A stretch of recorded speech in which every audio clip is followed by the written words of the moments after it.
math, algebra topics. We're going to look at a couple of different types of factoring in this class. And the first one is what's known as factoring by the greatest common factor, or the GCF. Now, in the factoring world, this is called the first rule of factoring. And there's several different types of factoring, but this is the one that you always do first, so it's an important one to learn. So first we need to talk about what is factoring. So factoring is the process of changing things from terms to factors. So things that are being added to things that are being multiplied. So if you look at the example, we have a trinomial on the left. So everything here, this is considered to be simplified. Let's see if I can write that in there. Okay, all our like terms are combined, and notice we have 3 terms. If we come over to the other side, notice it's been changed into a multiplication problem. So x plus 2 times x plus 3. So this is what we call factored. So usually we're going the other direction. We're taking something that's factored and we're simplifying it. Now we're going in the other direction. So a couple of things when we're factoring. A polynomial is completely factored. Oops. Can't spell today. Completely factored if it cannot be factored further. And if it can't be factored at all, it's called a prime polynomial. All right, so what we're going to be looking at today is taking out the GCF. So for this first example, we're going to split it into parts. So first I want to look at the coefficients. So these are going to be the numbers in front of each term. So for this one, I have a 12, a -6, and a 4. So I'm looking at the biggest number that goes into 12, 6, and 4, and that would be a 2. Okay, that's the biggest number that divides all of them evenly. Then I go and I look at my powers of x. I've got an x to the 3rd, an x squared, and an x to the 4th. So x to the 3rd, x squared, x to the 4th. I always take the smallest exponent, which is going to be an x squared. And then I go back and I look at my y's. I have a y squared, a y squared, and a y to the 1st. So again, I take the lowest power, which is just a y. So if I put all of those together, I get 2x squared y, and that's the greatest common factor. So if I wanted to actually factor this, let me rewrite it because I kind of made a mess out of it. This is my original. And basically this is distributive property in reverse. So what I want to do is I want to factor out that 2x squared y that we found. Okay, so if I take a look at this first term, if I do 12 divided by 2, that gives me 6. X to the 3rd divided by x squared, remember you subtract exponents, so that'll be x to the 1st. And then y squared divided by y, I would subtract the exponents and I'd get a y. Also for the letters, I think of it as taking them out. So for the x's, I had x to the 3rd, I had 3 x's. I took 2 x's out, so 1 x remains. All right, so then I go back and I do that with the next term. So I'm going to keep my minus sign, and now I'm looking at this term. So 6 divided by 2 is 3. Notice I had an x squared, but I took them both out, so there's no x's. I had a y squared, I took one of the y's out, so I'm left with 1 y. And then I keep the plus sign, and I move to this term. 4 divided by 2 is 2. I had x to the 4th. I took 2 of those x's out, so I'm left with 2 more. And then I had 1 y, and I took it out, so I don't have any y's left. So when you get done with this, you should be able to distribute and get the original back. Okay, now when you're doing this, most of the work is in your head. There's not a whole lot to show, but let's go through and do a couple of examples. All right, so notice I've got 3 terms. I'm going to start with my numbers. All 3 of those are divisible by 5, so I'm going to write a 5 out here to the side.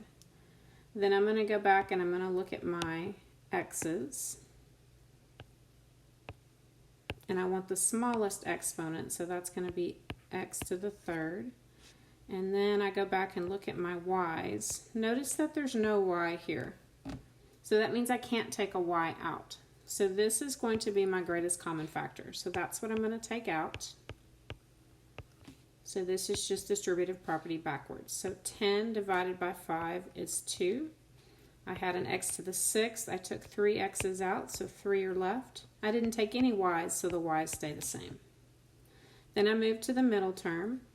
5 divided by 5 is 1. We typically don't write the 1. I had x to the 3rd, but I took all the x's out. So the only thing I'm left with is that y to the 3rd. And then I keep my minus. 5 divided by 5 is 1. I don't generally write the 1 unless there's nothing else there. I have x to the 4th. I took 3 of those x's out, so I have 1 left.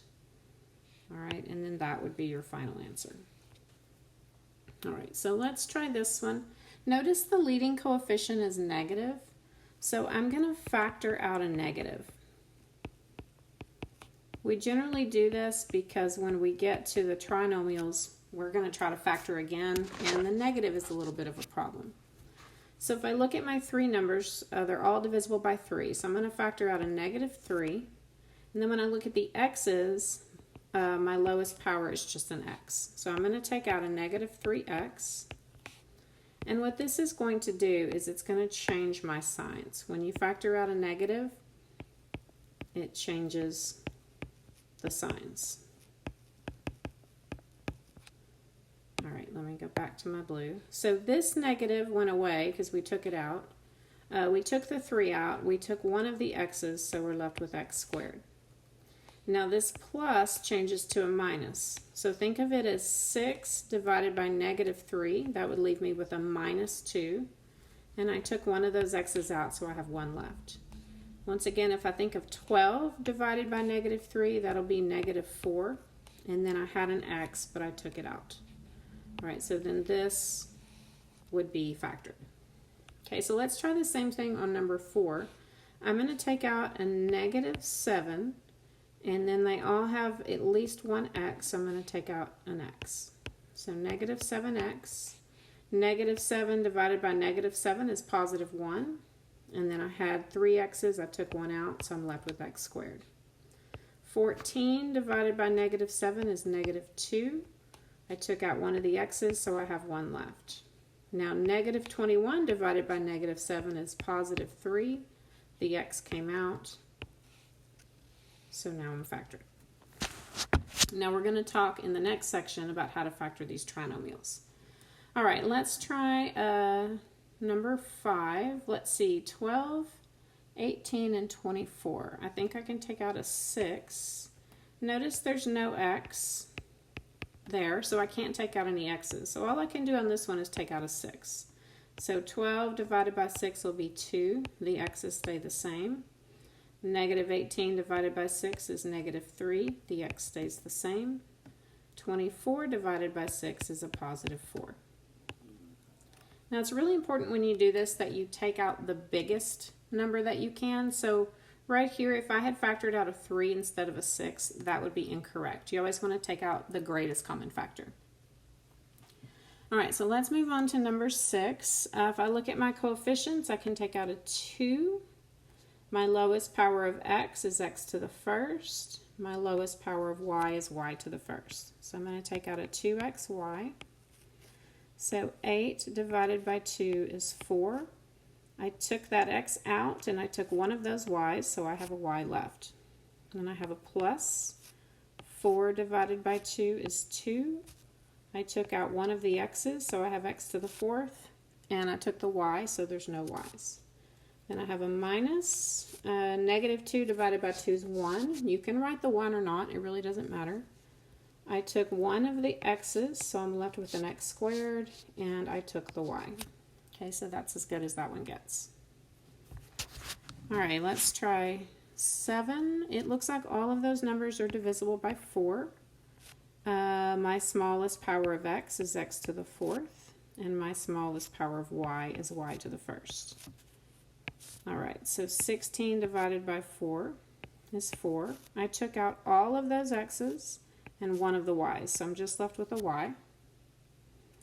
bring your minus down. Negative 8 divided by 4 is negative 2. I took all but one of the x's, and I took one of the y's, so I'm left with 2. All right, then we keep our plus. 4 divided by 4 is 1. You can write that or not. It looks like I'm left with 2 x's. That'll be x squared, and no y's.